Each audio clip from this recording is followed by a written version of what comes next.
What if I told you that silence is not weakness, but power in its purest form? Not the silence of fear, but the silence of someone who no longer needs to prove anything. Nietzsche once said, "He who has a why to live can bear almost any how." But what about those who have mastered the art of not reacting? Those who choose presence over noise? This is not a lesson in communication. It is a revelation about dominion, about the rare individuals who shape the world, not through their words, but through their silence. We live in a world addicted to noise. The louder, the better. We are taught to explain, defend, argue. From an early age, we are conditioned to believe that if we don't speak, we disappear. But what if the very act of reacting is the trap?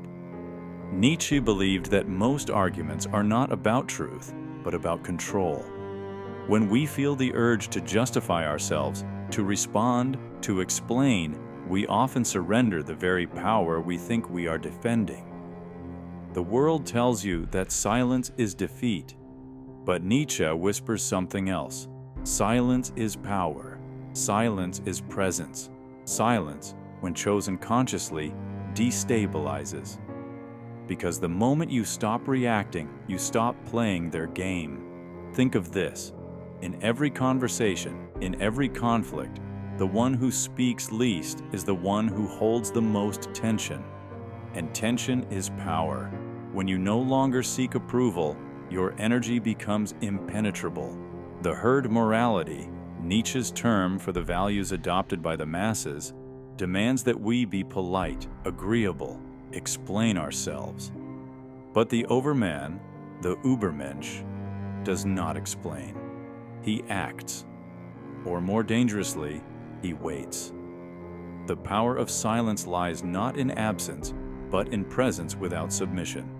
It is the capacity to observe without being pulled in, to hold your ground without lifting your voice. Nietzsche saw that truth, when it needs defending, is no longer truth, but ego. And ego is fragile. The Overman knows this and does not participate in ego games. His silence is not a retreat. It is a statement, a refusal to kneel to the expectations of the herd. Reaction is instinct. Silence is mastery. You must rewire your entire nervous system to stop interpreting silence as weakness. In reality, it is the highest expression of strength. In the battlefield of minds, those who stay silent maintain control of the rhythm. And rhythm is everything. The need to respond quickly is itself a trap. People fear silence in conversation because they fear losing their place, their dominance. But those who have transcended ego have no such fear. They welcome silence.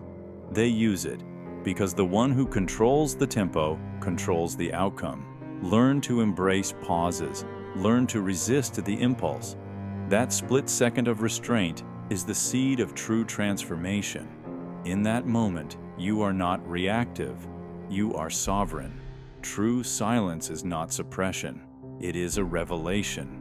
It reveals who is desperate to speak and who is content in their stillness. It reveals where power lies. And those who master it find that they no longer need to enter battles at all, because their energy, their gaze, their presence has already won. Silence is not the lack of voice. It is the abundance of awareness. And that is where your journey begins. To master silence is to master timing. Nietzsche saw human interaction as a theater of impulses. The moment you react, you become predictable. And predictability is weakness. But when you remain silent, intentionally, you become a riddle, a storm behind calm eyes. Your silence begins to speak for you in ways that words never could. It imposes presence. It imposes judgment. It creates space. And in that space, others begin to unravel. The psychological weight of silence is immense. Studies in modern psychology confirm what Nietzsche intuited long ago. When you refuse to respond, the other person projects. They fill the void with fears, assumptions, and insecurities. They reveal themselves. Manipulators lose their grip in the face of silence. They need your reaction to validate their narrative. Without it, their power dissolves. Their tactics are exposed. Your silence becomes a mirror, and most people are terrified of what they see in it. Nietzsche did not advocate for passivity, quite the opposite. His silence is charged with intention. It is a poised sword, not a white flag. It is the space between the heartbeat and the strike, the calm before the collapse. In the world of appearances, silence becomes the most radical act, because it says, "I will not dance to your rhythm. I set my own tempo. I do not need to convince you. My presence is my proof." To hold your silence in the face of confrontation is not cowardice. It is choosing a higher battlefield, one where you are not the puppet, but the puppeteer. But silence is more than psychological warfare. It is also self-discipline. It is the refusal to bleed energy unnecessarily. Every word you speak is a leak in your power. The Overman understands that to protect your essence, you must guard your voice. Those who speak without care spend their life in fragments. Those who master silence concentrate it. Strategic silence is more than reaction control. It is energetic conservation. To hold power is to hold back. To not give what others expect. To not perform on demand. In that refusal, your mystery grows. And mystery, when cultivated, becomes influence. The silent one shifts the dynamics of every room they enter, because presence, when grounded, is louder than words. Their stillness speaks louder than any speech, and their composure silences the chaos. The world bends, not to noise, but to unwavering presence. And once you learn to trust that silence, you become unshakable. Nietzsche's Übermensch is not loud. He is not boastful. He is not reactive. He is sovereign. He does not explain himself to those who cannot understand. He does not fight battles unworthy of his energy. He walks alone, not because he is isolated, but because his path is not one that can be followed. His silence is not a lack of thought, but a fullness. It is the silence of someone who has already won internally.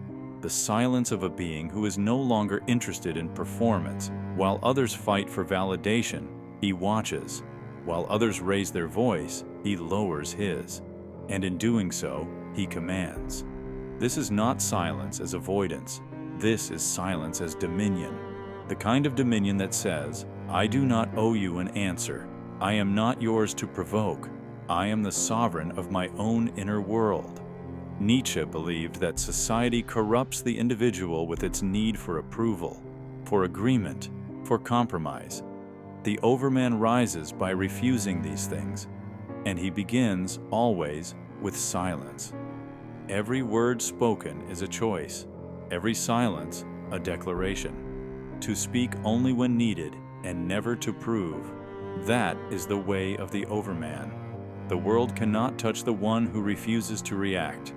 That person becomes untouchable, invulnerable.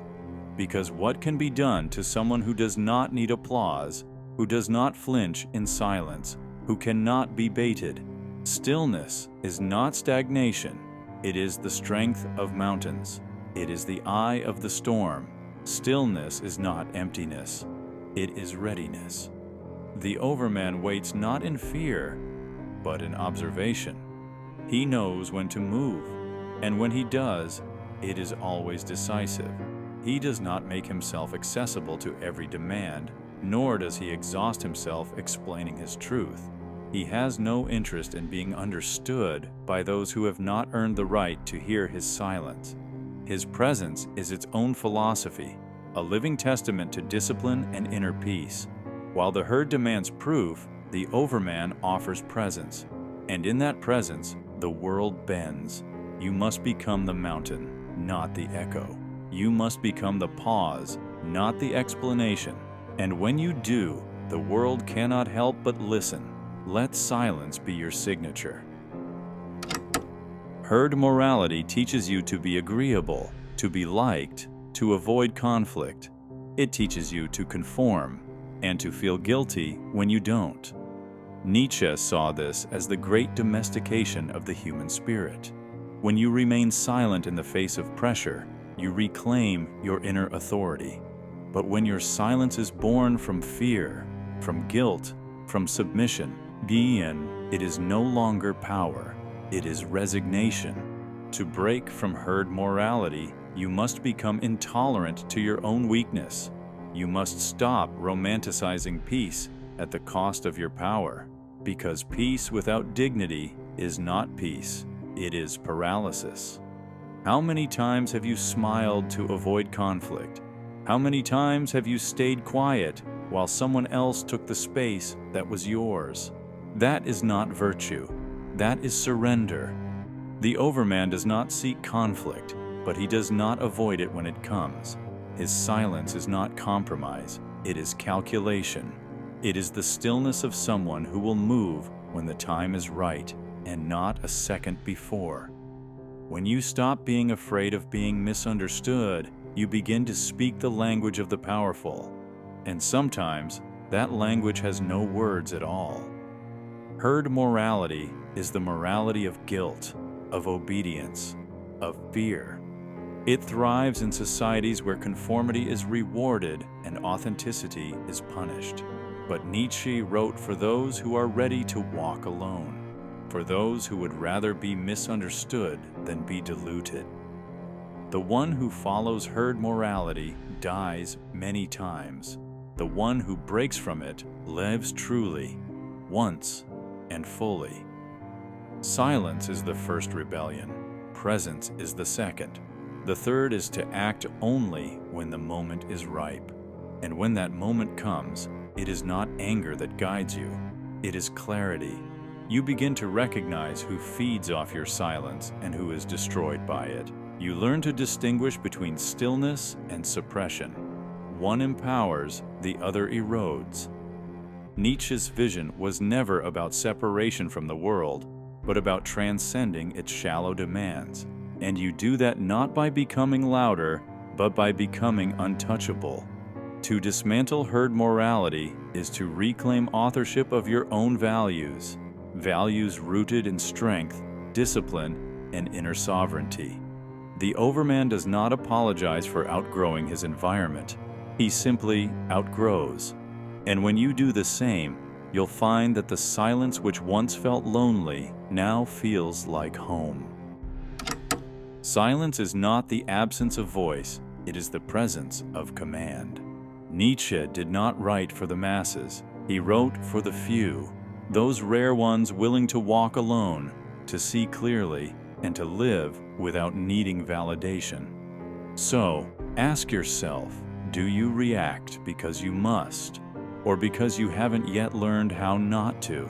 Those who master silence master themselves, and those who master themselves cannot be controlled. Let others speak to be heard. You remain silent to be remembered.